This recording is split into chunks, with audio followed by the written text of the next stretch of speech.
कैसे हैं आप सब लोग। अभी तो प्रिपरेशन बहुत अच्छी चल रही होगी। सिर्फ 50 दिन बच गए हैं मेंस के अपने, और आप सब लोग अच्छा कर रहे होंगे।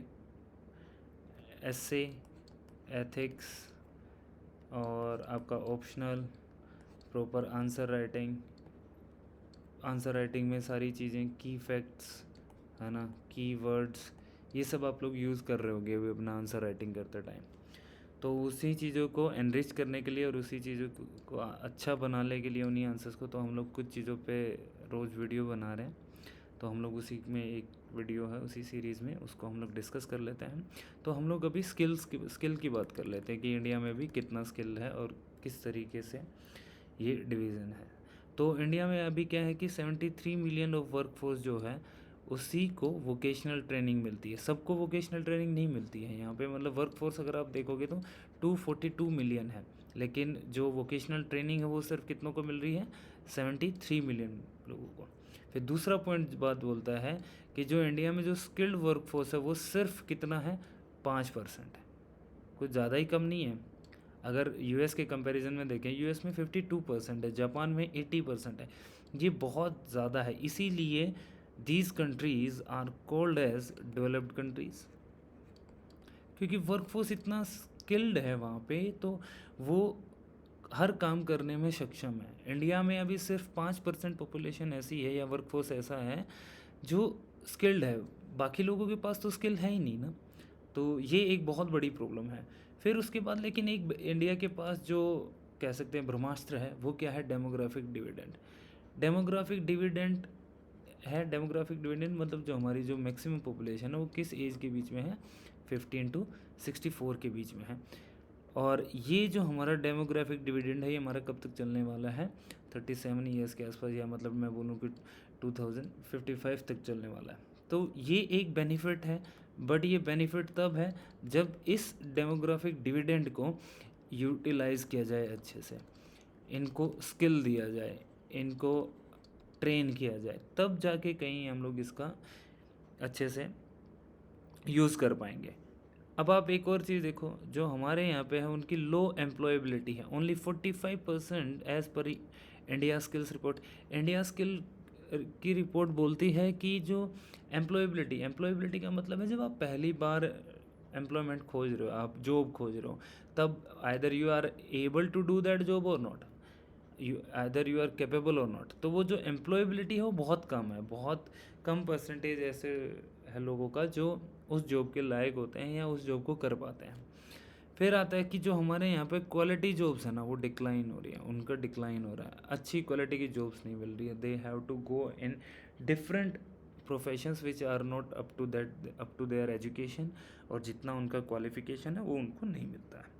Okay, over the next 2 decades the labor force in India will increase by nearly 20%। तो जो लेबर फोर्स है वो अगले 2 डिकेट्स में क्या हो जाएगा, 20% इंक्रीज़ हो जाएगा। तो ये जो 6 पॉइंट्स थे, ये अच्छे फैक्ट्स हैं, हम लोगों को याद रखने हैं। एक यूएन पॉपुलेशन की एक रिपोर्ट है, वो बोलती है कि इंडिया जो है 183 मिलियन पीपल को क्या करेगा, ऐड कर देगा, मतलब वर्किंग एज ग्रुप में, ओके, बिटवीन 2020 to 50। ओके, तो यूएन पॉपुलेशन की रिपोर्ट, आप इन फैक्ट से या इन रिपोर्ट से अपने आंसर को स्टार्ट कर सकते हो। तो अभी इंडिया का क्या टारगेट है कि किन चीज़ों पे अपने को काम करना है, टारगेट्स भी देख लेते हैं। ये आपका किस में काम आएगा, आपके वे फॉरवर्ड में काम आएगा कि इंडिया क्या करना चाहता है। ओके, जब आप अपना वे फॉरवर्ड लिख रहे होगे या अपना कंक्लूजन लिख रहे होगे, ओके, तो उस वहाँ पे इन चीज़ों को यूज़ क्या करना है कि भाई 400 मिलियन लोगों को क्या करना है, ट्रेन करना है। किसमें, जो नेशनल स्किल डेवलपमेंट मिशन है ना, उसके अंडर इनको क्या करना है, लोगों को ट्रेन करना है। एंश्योर इंक्लूसिविटी, अब टारगेट ये भी है कि कोई पीछे नहीं छूटना चाहिए, सबको इंक्लूड करना है, जेंडर को इंक्लूड करना है, सब जेंडर को, ओके, माइनॉरिटीज़ को, कास्ट को, रिलीजन को, तो मतलब कोई ऐसा छूटना नहीं चाहिए कि हाँ पीछे रह गया और उसके लिए फिर अलग से चीज़ें इंडिया को करनी पड़ रही हो। तो इंक्लूसिविटी को इंश्योर करना है। Skill development as per demand, भाई जो कंपनीज़ की डिमांड होगी या जो प्राइवेट सेक्टर की डिमांड है उसके अकॉर्डिंग हम लोगों को स्किल प्रोवाइड कराना पड़ेगा।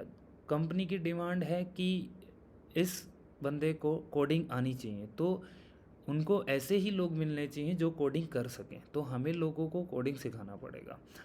अब कोई जैसे ऑर्गेनिक फार्मिंग में अगर लोग आ रहे हैं, तो कोई इंडस्ट्री अगर अपना ऑर्गेनिक फार्मिंग का प्लांट लगा रही है, तो लोगों को ऑर्गेनिक फार्मिंग करनी आनी चाहिए। तो इसी तरीके से आपको हमें क्या करना है, जो मिसमैच है उस वो नहीं होने देना है डिमांड और सप्लाई का। फिर और क्या टारगेट है, to make India skill capital of the world. भाई स्किल कैपिटल तो अपने आप ही बन जाएगी ना, क्योंकि वर्क फोर्स हमारा जो डिविडेंड डेमोग्राफिक डिविडेंड है वो इतना ज़्यादा है, और वर्क फोर्स इतना ज़्यादा, अगर आप उसको स्किल दे दोगे तो वो अपने आप इंडिया में मतलब वर्ल्ड कैपिटल बन सकता है। We can grow at the large scale. Okay, तो ये एक टारगेट है। एक हमारा है कि increase formally skilled labour at least by 15%, मतलब फॉर्मलाइजेशन इंक्रीज करना। फॉर्मलाइजेशन का मतलब कि एक पर्टिकुलर रेगुलेटेड ऑर्गेनाइजेशन है जिसको रेगुलेट किया जा सकता है, या जिसके पर्टिकुलर नॉर्म्स हैं, रेगुलेशंस हैं। ओके, तो फॉर्मलाइज करना है चीज़ों को, ताकि उनको भी सोशल सिक्योरिटी के बेनिफिट्स मिल सकें। इसके लिए क्या कर रहे हैं भाई, कोई गवर्नमेंट कोई इनिशिएटिव लेके आ रहा है, कोई स्कीम लेके आ रहा है। हाँ, कुछ स्कीम्स हैं जिनके हम लोगों को नाम याद करने हैं और हम लोगों को सीधा एग्जाम्पल में लिखना है। जैसे नेशनल स्किल डेवलपमेंट मिशन है, स्किल इंडिया मिशन है, प्रधानमंत्री कौशल विकास योजना है, संकल्प एंड स्ट्राइव स्कीम है, स्मार्ट स्कीम है, स्किल इम्पैक्ट बॉन्ड्स हैं, और national policy for skill development. तो ये सब इनिशिएटिव्स हैं जो भारत सरकार लेके आ रही है, किस लिए, ताकि इंडिया को स्किलफुल बनाया जा सके। ठीक है, तो ये चीज़ आपको लिखने हैं आंसर में। लेकिन इसके साथ साथ कुछ दिक्कतें हैं। क्या दिक्कतें हैं, जो अभी हम लोगों ने देखा था उन्हीं में से देख लेते हैं कि किस तरीके की दिक्कतें हैं। भाई एक दिक्कत तो ये है कि डिमांड कुछ है और सप्लाई कुछ मिल रही है। भाई कंपनी को चाहिए कोडिंग वाला बंदा, उधर कोई बंदा ऐसा मिल रहा है जिसको कोडिंग आती नहीं है, तो कैसे काम हो पाएगा ना। तो ये मिसमैच है कंपनीज़ में और जो जॉब सीकर्स हैं। फिर एक सिस्टम बड़ा कॉम्प्लेक्स है यार, सर्टिफिकेशन में और इन सब में बहुत ज़्यादा टाइम लगता है, कंपनी को रजिस्टर कराना। ओके, स्किल्स के गेन करने में भी मतलब बहुत सारे डॉक्यूमेंटेशन वो रिक्वायर करते हैं ना, मांग लेते हैं डॉक्यूमेंटेशन। तो ये भी एक थोड़ा सा हर्डल का बात बन जाता है कि इतना डॉक्यूमेंटेशन वगैरह नहीं होना। लो पब्लिक परसेप्शन ऑफ स्किलिंग।